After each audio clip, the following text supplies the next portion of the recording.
우리 오늘 함께 나누실 말씀의 본문은 호세아서입니다.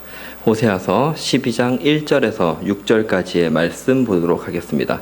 호세아서 12장 1절에서 6절까지 한 절씩 교독하겠습니다. 에브라임은 바람을 먹으며 동풍을 따라가서 종일토록 거짓과 포악을 더하여 아수르와 계약을 맺고 기름을 애굽에 보내도다. 여호와께서 유다와 논쟁하시고 야곱을 그 행실대로 벌하시며 그의 행위대로 그에게 보응하시리라. 야곱은 모태에서 그의 형의 발 뒤꿈치를 잡았고 또 힘으로는 하나님과 겨루되 천사와 겨루어 이기고 울며 그에게 간구하였으며 하나님은 베델에서 그를 만나셨고 거기에서 우리에게 말씀하셨나니 여호와는 만군의 하나님이시라. 여호와는 그를 기억하게 하는 이름이니라. 그런즉 너의 하나님께로 돌아와서 인애와 정의를 지키며 항상 너의 하나님을 바랄지니라. 아멘. 오늘 우리 서로 은혜 받기를 구하면서 인사 한번 나눌까요? 예, 반갑습니다. 예, 은혜 받읍시다. 반갑습니다. 예, 반갑습니다. 예. 함께 읽으신 말씀의 본문은 호세아서입니다. 호세아서 12장 1절에서 6절까지 말씀이죠. 이 본문은 호세아 선지자가 에브라임으로 대표되는 북이스라엘을 책망하면서 그들의 조상 야곱에 대해 언급하고 있는 내용입니다. 그래서 이 한 절 전이죠. 히브리어 성경은 사실 11장 12절을 12장 1절로 보고 있습니다. 그래서 뒷부분으로 묶여 있는데 이 부분부터 책망의 내용이 담겨 있죠. 이스라엘이 도처에 거짓이 만연하고 속임수가 넘쳐난다 이렇게 말하고 있습니다. 더욱이 이들은 하나님의 백성이라고 말하면서도 바알 숭배에 빠져 있었습니다. 하나님의 백성으로서 보일 모습이 아니라 거짓과 포악을 드러내고 있었죠. 그리고 12장 1절 오늘 말씀에 보면 아수르와 계약을 맺고 기름을 애굽에 보내었다는 말씀처럼 이들의 어려움, 지금 처할 상황의 해결책을 하나님에게서 찾지 않고 이방 강대국의 힘에 의지하려고 했습니다. 오늘 이 호세아의 메시지가 저와 여러분과는 상관없는 먼 옛날의 이야기가 아닙니다. 저와 여러분 역시 때때로 하나님보다 더 중요하고 마음을 빼앗기는 대상이 있기 때문입니다. 크리스찬으로서 보여야 할 성품보다 거짓과 포악을 드러내며 살아가고 있기 때문이고 하나님에게서 길을 찾지 않고 도움될 만한 힘센 사람 또 세상 힘을 붙들곤 하기 때문입니다. 저는 우리 교회 성도님들이 정말 참된 복을 누리시기를 바랍니다. 그래서 우리 교회를 세우시고 인도하시고 또 이곳에 자리 잡게 하시고 더불어서 정말 이번 여름을 통해 귀한 일을 이뤄가고 계신 하나님의 뜻이 우리 각 사람에게 먼저 이루어지기를 원합니다. 호세아가 말하는 이 책망을 넘어서서 우리가 갖고 있는 믿음의 연약함을 넘어서서 우리는 더 견고한 믿음을 세워야 할 것입니다. 그래서 하나님이 주신 사명을 감당하는 귀한 일들이 우리 교회 가운데 개인에게 있기를 축복합니다. 2절의 말씀을 보면 이렇게 기록하고 있습니다. 여호와께서 유다와 논쟁하시고 야곱을 그 행실대로 벌하시며 그의 행위대로 그에게 보응하시리라. 말씀드린 것처럼 이 호세아가 이스라엘을 책망하는 메시지 속에 야곱을 말하고 있습니다. 지금 말하는 이 야곱은 이스라엘을 가리키는 것입니다. 이스라엘을 말하면서 왜 야곱을 말하고 있을까? 야곱이라고 부를까? 이런 장면을 떠올리면 쉽게 이해되실 것 같습니다. 아이가 정말 마음에 안 드는 모습을 보이는데 그걸 보면서 어머니가 이렇게 얘기하는 겁니다. 너는 왜 이렇게 아빠를 닮았니? 딱 아빠네. 그렇죠? 호세아는 지금 이스라엘의 모습이 하는 그 행태가 꼭 조상 야곱과 닮았다는 것입니다. 야곱이라고 하는 이 이름이 히브리어 아케브이라고 하는 단어와 연관을 갖습니다. 아케브 이렇게 쓸 수 있는데 이 말이 야곱이 된 겁니다. 이 말이 의미를 생각하면서 이 본문을 읽으면 참 재밌습니다. 그러니까 호세아는 지금 하나님 앞에 신실하지 않은 이스라엘을 가리켜서 말하면서 조상 야곱을 떠올리게도 하면서 이 야케브라는 뜻이 방해하다, 저지하다, 속이다라는 뜻이거든요. 그러니까 이스라엘 백성들, 유대인들은 이 말의 뜻을 알았을 것 아닙니까? 이 뜻도 떠올리게 하는 거죠. 그리고 발꿈치라는 말이 이 야캑에서 나왔습니다. 다른 사람의 발꿈치를 잡는 일, 붙잡고 늘어지는 일이 방해하는 일이죠. 형의 발꿈치를 잡고 태어난 야곱, 형을 속이고 아버지를 속였던 야곱은 정말 이름 같은 삶을 살았습니다. 하지만 이처럼 부정적으로 보이는 연약한 야곱의 모습이지만 저와 여러분이 아시는 것처럼 야곱은 믿음의 조상이 됩니다. 실제로 야곱은 창세기 49장에 가면 누구보다도 더 많은 축복의 메시지를 전하는 인물이 됩니다. 예수님께서도 마태복음 8장 11절에서 백부장의 믿음을 칭찬하시면서 아브라함, 이삭과 더불어서 야곱을 언급하시지 않습니까? 사실 호세아가 지금 야곱을 언급하는 진짜 이유가 여기에 있습니다. 호세아는 이스라엘을 야곱이라고 말하면서 그 변화가 일어나는 사건을 말하고 있습니다. 그러면서 이 변화가 이스라엘에게도 있어야 된다는 것을 말해주고 있는 것이죠.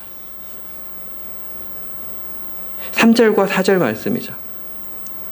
하나님과 겨루되 천사와 겨루어 이기고 울며 그에게 간구하였던 사건. 창세기 32장에 말하고 있는 야복 강가에서의 씨름 사건입니다. 사실 야곱이 형 에서에게서 도망쳐 고향을 떠나올 때 베델에서 하나님을 만났습니다. 만나기만 한 것이 아니라 하나님의 메시지, 약속을 받았습니다. 그래서 지금 이 야복 강가에서 야곱이 두렵고 심히 떨려서 하나님 앞에 정말 그 답답한 마음을 가지고 기도하는 내용이 32장 12절 창세기에 기록되는데 이렇게 말합니다. 주께서 말씀하시기를 내가 반드시 내게 은혜를 베풀어 내 씨로 바다에 셀 수 없는 모래와 같이 많게 하리라 하셨나이다. 하나님 제게 약속하셨지 않습니까? 이전에 주셨던 그 말씀에 야곱이 매달리는 것을 볼 수 있습니다. 지금 이 장면 속의 야곱은 하나님의 약속을 받은 자, 하나님을 만난 자였습니다. 그런데 이 약속을 받고 삼촌에게 가서 거했던 20여 년의 세월 동안 야곱은 다시 이전 모습의 삶을 살았던 것입니다. 이스라엘 역시 같았습니다. 여전히 하나님의 백성이고 언약 아래 있었지만 이들의 모습은 하나님이 없는 것과 같았습니다. 그래서 지금 이 상황에서 하나님은 이들을 구원하기 위해 호세아를 부르셨습니다. 그리고 무엇을 시키신지 아시지 않습니까? 음란한 여인과 결혼하라 하셨습니다. 그것 자체가 이스라엘 백성에게 보여주는 하나님의 메시지였죠. 하나님이 지금 이스라엘 백성으로부터 당하고 있는 처지라는 것이 너희가 하나님을 대하는 방식이라는 것이 이 음란한 여인과 같다.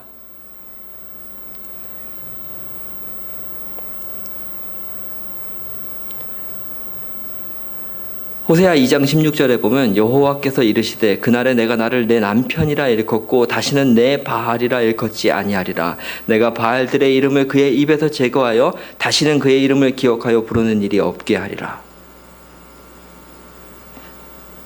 하나님의 다짐이 들어가 있는데 어찌 보면 하나님이 어떻게 이루실 수 있을까 싶을 만한 말씀을 하십니다. 무슨 말씀을 하시냐면 하나님이 이스라엘 백성들이 어떤 모습을 가졌냐면 하나님이 아니라 바알을 내 바알이라고 하고 살았다는 겁니다. 그러니까 하나님이 도저히 그걸 못 보겠어서 그들의 입에서 그 이름을 내가 사라지게 하고 그 기억을 제거하여 버리겠다.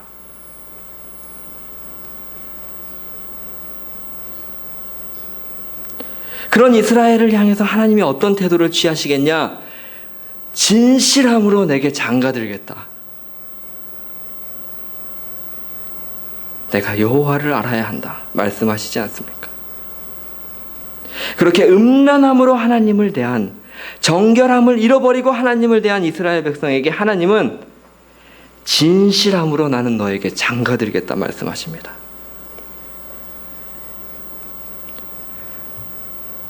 하나님의 이 마음이 우리에게 느껴지기를 바랍니다. 오늘 우리를 향한 하나님의 이 약속, 저와 여러분 역시 하나님을 만났고, 저와 여러분 역시 하나님을 경험하였고, 저와 여러분에게 주신 하나님의 말씀들이 있습니다. 근데 그 말씀을 받고 그 자리에 멈춰서는 안 되기 때문에, 다시 야곱으로 돌아가 살면 안 되기 때문에 오늘 이 장면 속에서와 같이 하나님은 다가와서 씨름하시는 것이죠. 그렇게 씨름을 거시는 하나님을 우리는 만나야 합니다.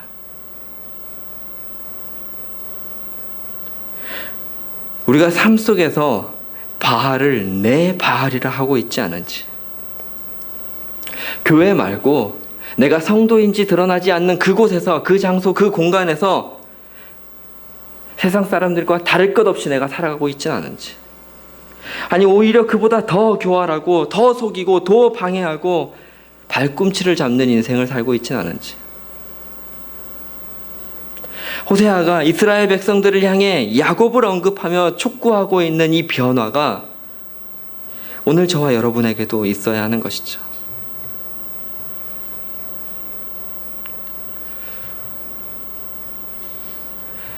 하나님이 다가오셔서 오늘 야곱에게 일으키신 변화가 무엇입니까?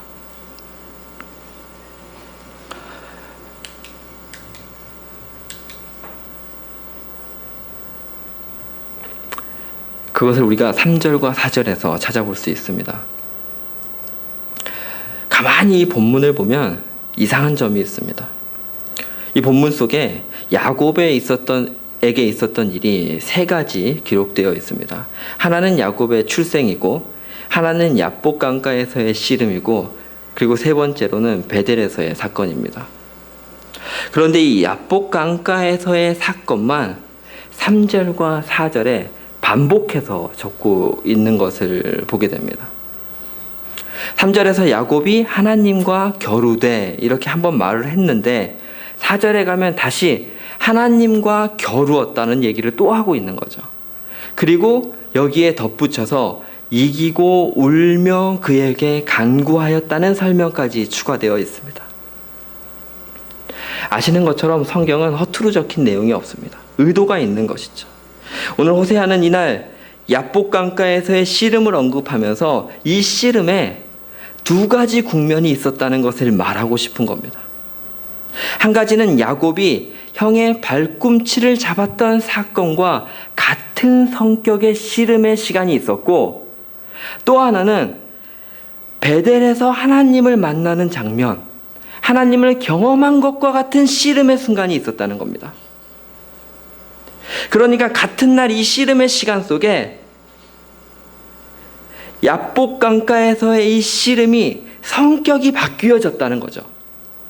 더 나아가서 야곱의 인생이 바뀌어지는 전환점이 이날 이 순간에 있었다는 것입니다. 그래서 3절에서 언급하는 씨름은 그 전환점을 맞기 이전의 야곱을 보여줍니다.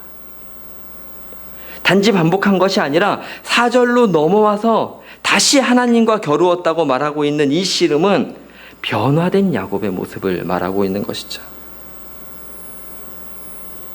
이것을 더 분명히 보여주기 위해서 호세아가 이 씨름을 뭐라고 설명하냐면 힘으로는 하나님과 겨루었다 이렇게 말합니다. 어떤 주석가는 이 부분을 더 선명하게 드러내기 위해서 장년의 힘, 그러니까 야곱이 나이를 먹고 얻게 된 힘으로는 하나님과 겨루되 이렇게 번역하는 본문도 있습니다. 이 말은 야곱이 하나님을 대하여서 자기 힘으로 이겨보겠다고 싸웠다는 의미입니다. 창세기 32장 24절을 보면 야곱이 날이 새도록 씨름하였습니다. 밤을 지새며 씨름을 포기하지 않는 야곱이 대단해 보일 수도 있지만 지금 이 장면은 내 힘과 능력, 의지로 붙들린 야곱의 인생을 보여주는 것입니다. 야곱은 정말 자기 힘을 믿고 살았던 사람입니다. 그는 형 에서와 장자권을 놓고 그것을 빼앗기 위해 씨름하며 살지 않았습니까?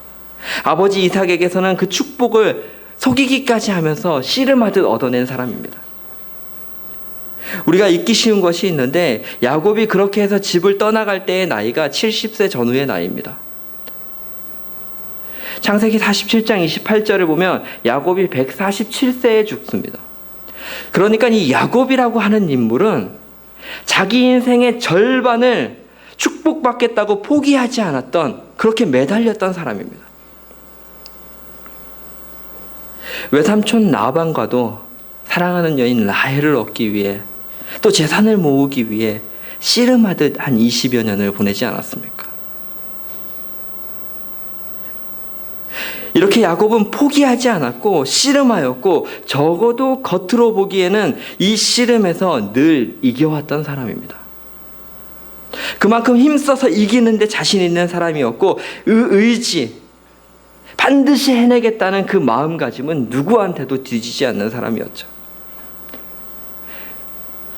그야말로 야곱은 자기 힘으로 하는 인생 씨름에 능한 자였습니다. 이 밤도 야곱은 그렇게 힘을 다해 씨름했던 것입니다.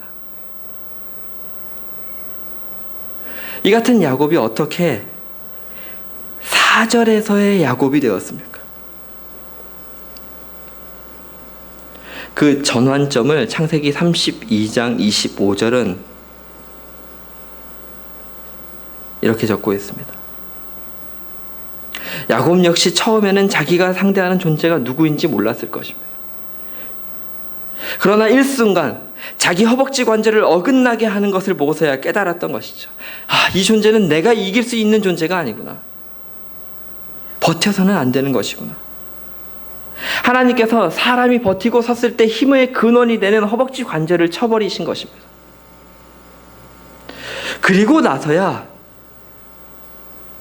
이제 제 힘으로 바로 설 수 없는 지경이 되어서야 야곱은 비로소 내 힘을 가지고 하던 씨름을 멈춘 것입니다. 그리고 32장 26절에 고백하기를 야곱이 이르되 당신이 내게 축복하지 아니하면 가게 하지 아니하겠나이다. 이 고백은 오늘 호세아서의 말씀을 볼 때 그냥 덤덤히 하나님이 나 축복하지 않으면 나 못 보냅니다 하는 고백이 아닙니다. 멀쩡하게 말하고 있는 것이 아닙니다. 울며 매달렸을 것입니다. 절절하게 하나님, 나 이거 못 놓칩니다. 그 전까지 내 힘으로 내가 어떻게든 얻겠다는 태도가 아니라 하나님 나한테 이거 안 주시면 나는 죽습니다 하는 감정으로 매달리지 않았겠습니까?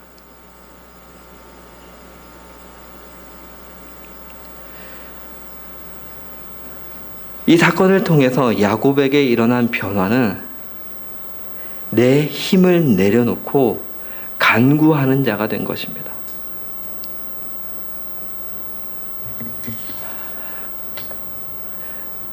오늘 저는 우리에게 이 같은 변화가 있어야 되는 것을 전하고 싶습니다. 우리 각 사람마다 하나님이 주신 말씀, 은혜, 풍성함이 있습니다. 자유가 있고 하나님 안에서 우리를 통해 하나님이 역사하시고자 하는 계획들이 있습니다. 그런데 그것들이 내 힘과 내 의지와 내 능력과 내가 할 수 있는 것들이라는 어찌 보면 하나님께 붙들려서 사용되어야 될 그것들이 오히려 주가 됨으로 인해서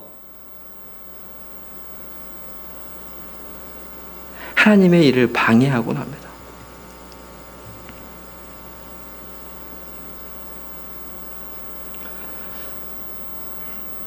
때때로 하나님께서는 자신의 백성을 믿음으로 이끄시기 위해서 육체의 자랑거리와 힘의 근원을 치십니다. 삶의 고통과 굴고 왜 내게 이런 일이 있을까 고민하였던 그 일이 내가 하나님의 자녀라는 증거가 됩니다. 주님께서 우리를 그렇게 다듬으시고 변화시키시고 결국에는 나를 사용하시려는 하나님의 뜻 가운데로 이끄시는 것입니다. 이 약속을 붙드셔야 합니다. 내 힘도 변할 수 있고 내가 가진 능력도 변할 수 있지만 하나님의 약속은 영원하기 때문입니다. 내 욕심과 내 생각을 앞세워서 내 힘과 능력으로 씨름하였다면 그것은 모두 야곱과 같은 태도입니다. 우리는 하나님과 씨름하는 대신에 하나님 앞에서 울며 간구하는 자가 되어야 합니다. 야곱은 허벅지 관절이 어긋나는 경험을 하고서야 변화되었습니다. 제가 야곱한테 참 마음이 많이 갑니다. 제가 신학을 시작하려고 했을 때 제일 그 결심을 어렵게 만들었던 생각이 무엇이었냐면 내가 할 수 있을까? 내가 그만한 능력이 있을까? 내가 사역자의 자질이 있을까? 나한테 제 이 마음에 이 내가라고 하는 말을 빼내는 것이 참 힘들었습니다.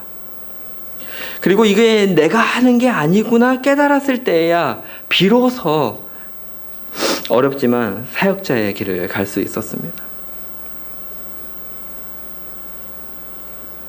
그러면서 제가 하나님 앞에 제 신앙이 깊어지고 성숙해지기를 바라면서 기도하는 제목이 있습니다. 제가 책상 앞에도 이렇게 적어놨는데 주님 앞에 제가 열심을 내는 것과 고집 부리는 것 사이를 잘 분간하는 지혜를 주십시오. 기도하고 있습니다. 열심은 내야 됩니다. 네. 열심을 안 내시고 내 힘으로 하는 씨름은 이제 난 다 안 하겠다 이렇게 생각하시면 안 되는데 근데 그게 넘어서서 그게 내 인생의 다인 것처럼 살면 안 되는 거죠.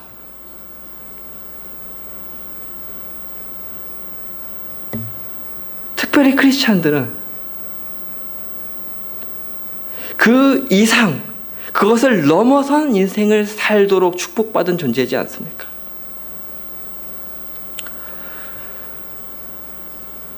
이제 하나님은 야곱에게 물으십니다. 내 이름이 무엇이냐? 아시는 것처럼 이름은 그 사람의 존재입니다. 따라서 이 물음은 내가 어떤 사람이냐? 누구길래 이렇게 축복을 구하느냐? 말하고 있는 것이죠. 저는 야곱입니다. 제 힘으로 제 능력으로 복을 얻기 위해 몸부림쳤던 사람입니다. 저는 복을 위해서라면 남과 다투고 속이기까지 했던 사람입니다. 진실된 고백을 하나님 앞에 야곱이 드렸던 것이죠. 하나님께서 이 고백을 받으셨고 이스라엘이라는 새로운 이름을 주셨습니다. 근데 이 이름이 참 의미 있는 이름입니다. 말씀에 보면 이스라엘이 야곱이 하나님과 및 사람들과 겨루어 이겼다는 의미에서 이 이름을 주셨다라고 하였습니다. 그런데 문자적으로 보면 이스라엘이라고 하는 말의 뜻은 하나님이 싸우셨다는 뜻입니다. 또 다르게 하나님이 이기셨다는 뜻입니다. 하나님은 싸우시면 당연히 이기시니까. 그러니까 이 말이 참 역설적인 겁니다. 네가 이겼어 하고 상장을 주었지만 그 상장에는 하나님이 이긴 상황 이렇게 써 있는 겁니다.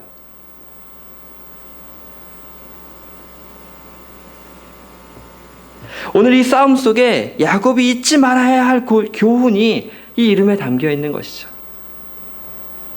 하나님의 이기심이 그 안에서야만 비로소 야곱이 승리할 수 있다는 것입니다. 야곱은 지금까지 내 힘으로 인생 씨름을 해왔던 사람입니다. 그에게 새로운 이름을 주시며 알려주시는 것이죠. 너를 변화시키기 위해서 하나님이 이 순간 싸우셨다. 그래서 야곱은 제 힘으로 인생 씨름을 살았던 자에서 이제 울며 간구하는 자 이스라엘이 되었습니다. 인생의 참된 복, 그 비결이 여기에 있습니다. 그것은 하나님과 겨루어서 이기는 것이 아니라 하나님께 항복하는 것입니다. 내가 하나님을 이기는 것이 복이 아니라 하나님이 나를 이기시는 것이 복입니다. 호세아 선지자는 오늘 하나님의 백성들이 야곱을 기억하면서 이렇게 각성하기를 원하였던 것이죠. 당대의 백성들이 야곱이 경험한 이 일 가운데 깨달음을 얻기를 바란 것입니다. 그래서 5절 말씀은 그를 기억하게 하는 이름이라 잊지 말아야 한다 언급하고 있는 것입니다.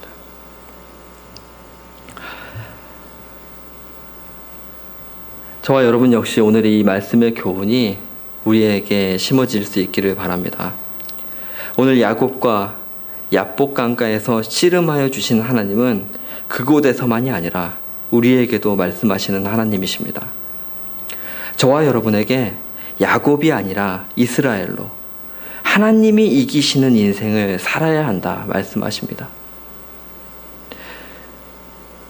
여러분이 하나님이 이기시는 인생 되시기를 축복합니다. 진심으로 바라기는 우리 교회가 하나님이 이기시는 교회 되기를 바랍니다. 지금 이 땅은 호세아가 부르짖던 시대와 같이 하나님이 이기시는 성도가 필요한 시대입니다. 하나님이 이기시는 교회가 절실한 시대입니다. 끝으로 호세아의 권면을 함께 읽으면서 말씀을 정리하도록 하겠습니다. 읽습니다.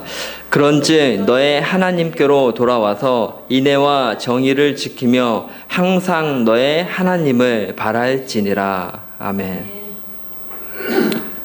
하나님께로 돌아와 인애와 정의, 하나님이 원하시는 말씀과 삶, 성품을 드러내며 항상 하나님을 바라시는 저와 여러분 되기를 축복합니다. 우리 같이 기도하겠습니다. 하나님은 오늘도 우리의 삶 가운데 동행하십니다. 그리고 우리 삶에 부딪혀 바꾸셔야 할 부분들에 도전하시고 말씀하시며 변화를 촉구하십니다. 내 힘과 내 능력이 아니라 하나님께 순종함으로 하나님이 이기심으로만이 그 변화가 이루어지는 것입니다.